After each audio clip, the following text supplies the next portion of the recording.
The Unorthodox Alliance.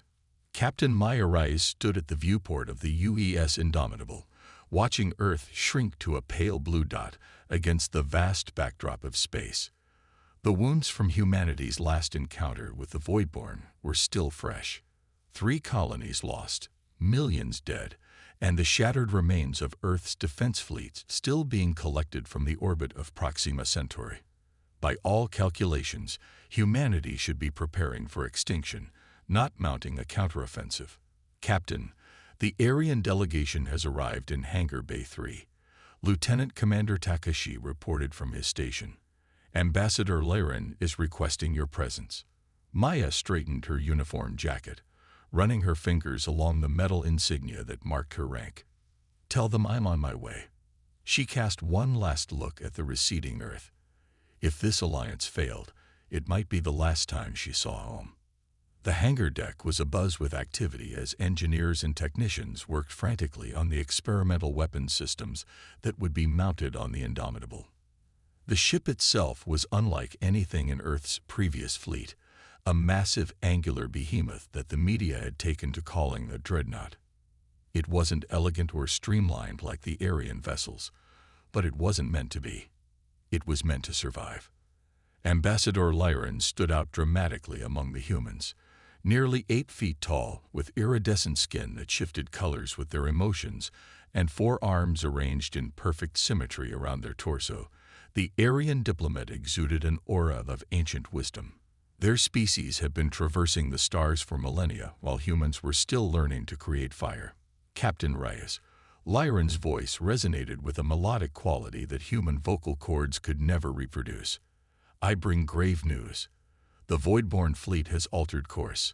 They are now headed directly for your solar system. Maya's stomach tightened. Timeline. 3 months, perhaps less if they employ their phase-shifting technology.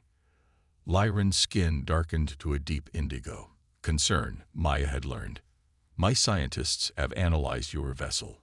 They have concerns. Of course they did. The Aryans fought wars with precision energy weapons, quantum disruption fields, and tactical singularities. The Indomitable's main weapons were, essentially, very large guns. Railguns to be precise, electromagnetic accelerators capable of launching projectiles at a significant fraction of light speed.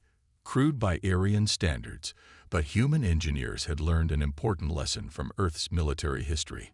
Sometimes the old ways work precisely because no one expects them anymore. Your concerns are noted, Ambassador, Maya said, gesturing toward a nearby conference room. But I believe it's time I showed you exactly what we have planned. Inside the conference room, Maya activated the holographic display in the center of the table. The image of the Indomitable appeared, rotating slowly to reveal its brutal, functional design. The Voidborn have adapted to energy weapons, Maya explained. Their phase-shifting technology lets them partially exist outside normal spacetime, making energy-based attacks less effective. But they still need to fully materialize to attack, and when they do, they become vulnerable to physical impacts, Lyran finished, their skin shifting to a thoughtful amber. Yes, we know this, but the energy requirements to accelerate a projectile to effective velocities against their armor. We don't need to match their armor, interjected Chief Engineer Okonkwo as he entered the room. We just need to introduce chaos into their organized systems. He tapped a command into his datapad, and the hologram shifted to show the Indomitable's main weapon. This is our MFAC, Mass Fracture Acceleration Cannon. It doesn't fire a single projectile, but rather a specially designed payload that fragments milliseconds before impact. Each fragment is coated with an experimental compound that disrupts the Voidborn's phase-shifting capabilities on contact. Lyran's upper arms crossed in what Maya had come to recognize as skepticism. And this compound? Maya exchanged glances with Okonkwo. That's where we need your help, Ambassador. Your people understand quantum physics in ways we're still grasping. We need your scientists to help stabilize the compound. Without it, we're just throwing rocks at ghosts. For several long moments, Lyran was silent, their skin cycling through colors too quickly for Maya to interpret. Finally, they spoke. Our Council of Elders believed your species too primitive to face the Voidborn, that your involvement would endanger us all. I argued otherwise. And now? Maya asked. Now I wonder if it is not your very primitiveness that might save us all. Lyran's skin settled into a bright gold. Determination. I will assist with your compound, but I wish to see it tested. 1 month later, Maya stood on the bridge of the Indomitable as it approached the outer reaches of the Kuiper Belt. Intelligence suggested a Voidborn scout ship was operating in the area, providing the perfect opportunity for a live-fire test of their new weapon. Target acquired, reported the tactical officer. Voidborn scout at bearing 043 Mark 172, range 300,000 kilometers and closing. The scout had detected them. On the main view screen, the alien vessel shimmered like heat distortion on a summer day, the visual manifestation of its phase-shifting technology engaging. They're preparing to attack, Takashi warned. Energy readings spiking. Bring main battery to firing position. Maya ordered, her voice steady despite the tension in her chest. Load MFAC with test payload. The deck beneath her feet hummed as the massive railgun systems charged. Across the solar system, 5 other dreadnoughts just like the Indomitable were preparing for their own trials.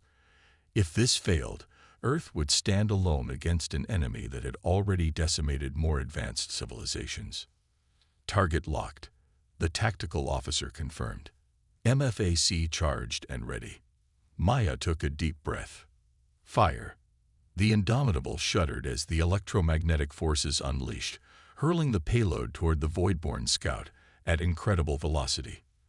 The tactical display showed the projectile's trajectory, its path straight and true, until the final moment when it detonated, becoming a cloud of smaller fragments, each carrying a payload of the Aryan-enhanced disruptor compound. The Voidborn vessel's phase-shifting field flickered as the fragments passed through. For a moment, nothing seemed to happen. Then, all at once, the alien ship fully materialized, its ghostly outline solidifying into a definite form as its phase-shifting technology failed. Direct hit, Takashi exclaimed. Phase shift disruption confirmed.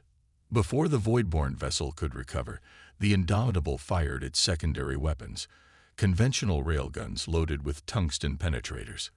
Without its phase-shifting protection, the scout ship's armor proved surprisingly vulnerable. The penetrators tore through its hull, and moments later, the vessel exploded in a silent flash of blue-white energy. On the bridge, a cheer erupted from the crew. Maya didn't join in. This was just a scout. The real test would come when the main Voidborn fleet arrived. Ambassador Lyran, who had observed the test from the bridge, turned to Maya. Their skin had taken on a previously unseen shade of silvery white. What does that color mean? Maya asked quietly. Hope, Lyran replied. For the first time since the Voidborn emerged from the dark spaces between galaxies, I feel hope. Maya nodded, her gaze fixed on the dissipating energy cloud that had once been a Voidborn ship. Then let's prepare the fleet.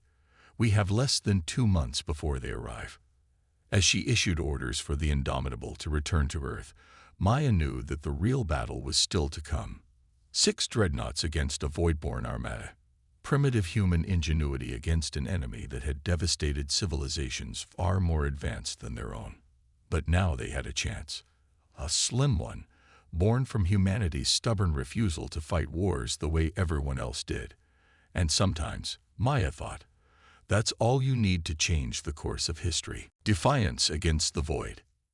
60 days later, Captain Maya Rice stood on the bridge of the UES Indomitable, leading a formation of 6 human dreadnoughts and 20 Aryan cruisers in the space between Mars and Jupiter.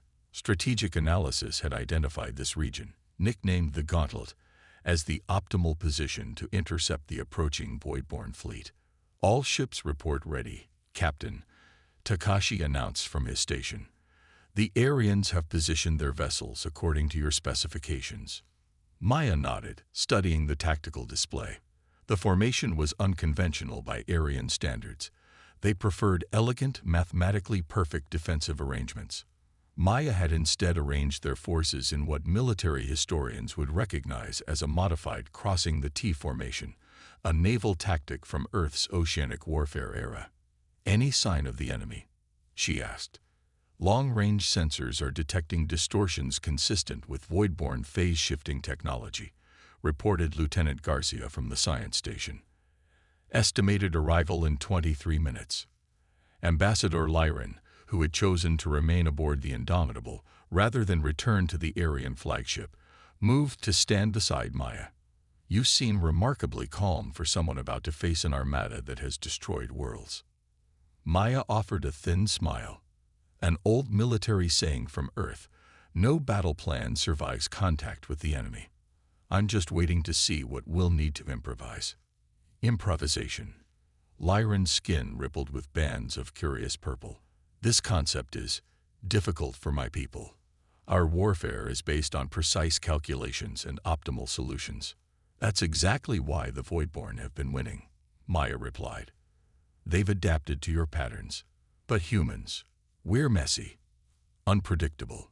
We make illogical choices that somehow work." Before Lyran could respond, the tactical alert sounded. "Multiple phase shift signatures detected," Garcia called out. "Far more than intelligence estimated. At least 300 vessels." The main view screen shifted to show the approaching enemy.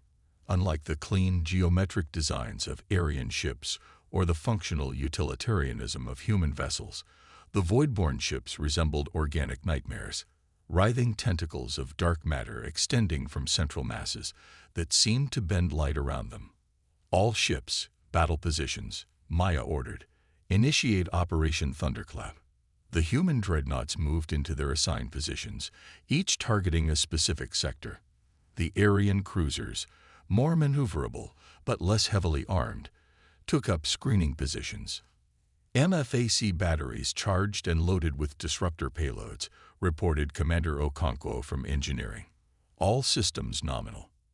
As the Voidborn closed to engagement range, their fleet began to spread out, clearly expecting the standard Aryan response, a defensive sphere formation that historically had failed against the Voidborn's superior numbers. Instead, the human dreadnoughts remained in their linear formation, their massive forward-facing cannons aimed directly at the center of the Voidborn fleet. "They're in range," Takashi announced. Maya took a deep breath. "All dreadnoughts, fire MFAC batteries." 6 massive electromagnetic accelerators discharged simultaneously, sending their specialized payloads hurtling toward the Voidborn formation. As designed, each payload separated into thousands of disruptor-laden fragments just before impact. The effect was immediate and dramatic. Dozens of Voidborn ships flickered into full materialization as their phase-shifting technology failed. The Aryan cruisers, pre-positioned for this moment, unleashed precision energy strikes against these suddenly vulnerable targets. "First wave successful," Takashi reported. 27 confirmed kills, dozens more damage. But they're adapting, changing formation, and accelerating. Maya had expected this. "All dreadnoughts, execute maneuver Epsilon. Aryan vessels, fall back to secondary positions." The 6 human ships broke their linear formation, each accelerating in a different vector, seemingly random to the untrained eye, but following a carefully choreographed pattern designed to confuse the Voidborn targeting systems. The enemy responded by splitting their forces, pursuing the scattered human vessels. Just as Maya had hoped. "They took the bait," she said quietly to Lyran. "Now for the second phase. All dreadnoughts, deploy gravity anchors." From each human vessel, smaller objects were ejected. Unmanned platforms carrying experimental gravity manipulation technology reverse-engineered from captured Voidborn tech. As they activated, they created localized distortions in spacetime, not powerful enough to damage the enemy ships directly but sufficient to disrupt their sophisticated navigation systems. The Voidborn fleet's coordinated movements suddenly became chaotic as ships struggled against the artificial gravity wells. Several collided, their phase-shifting technology, unable to compensate for the unexpected spatial distortions. All ships, execute convergence pattern, Maya ordered. Target those clusters and fire at will. The human dreadnoughts turned sharply, bringing their broadside weapon arrays to bear on the disorganized enemy groups. Unlike the MFAC, these were conventional railguns, simpler technology but devastatingly effective against materialized voidborne ships. The space between Mars and Jupiter lit up with weapons fire and the blue-white explosions of dying voidborne vessels. For nearly an hour, the battle raged as the combined human-Aryan fleet pressed their advantage.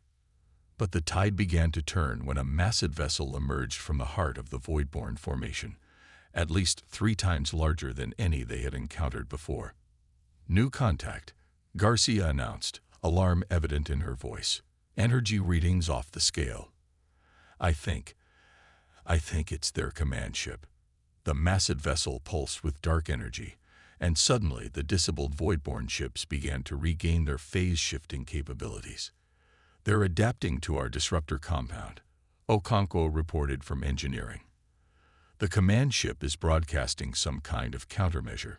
Maya watched as the tactical situation deteriorated rapidly. 2 of the human dreadnoughts were now taking heavy fire, their shields failing. Captain, Takashi said urgently, the UES Defiant reports critical damage. They can't maintain position. Maya studied the tactical display, mind racing. The voidborne command ship was the key. Eliminate it, and the rest might fall into disarray. But their weapons were proving less effective by the minute. Then she saw it. A pattern in the command ship's defensive movements. Unlike the other voidborne vessels, it was maintaining a consistent distance from the gravity anchors, suggesting its phase-shifting system was more vulnerable to gravitational disruption. Okonkwo, she called over the comm. Can we overload the gravity anchors? Push them beyond safety parameters? Theoretically, yes, he replied after a moment. But at that power level, they'd create a singularity. Anything too close would be pulled in, Maya finished. Perfect. Transmit these new coordinates to all remaining gravity anchors. She input a series of commands, plotting points that would surround the voidborne command ship. Captain, Lyron's voice was tense, their skin a deep crimson. What you're proposing is exactly the kind of insanity that might work, Maya said. All ships fall back to minimum safe distance. Aryan vessels prepare to target any voidborne that escape the gravity well. The gravity anchor's engines fired, repositioning them in a spherical formation around the massive voidborne common.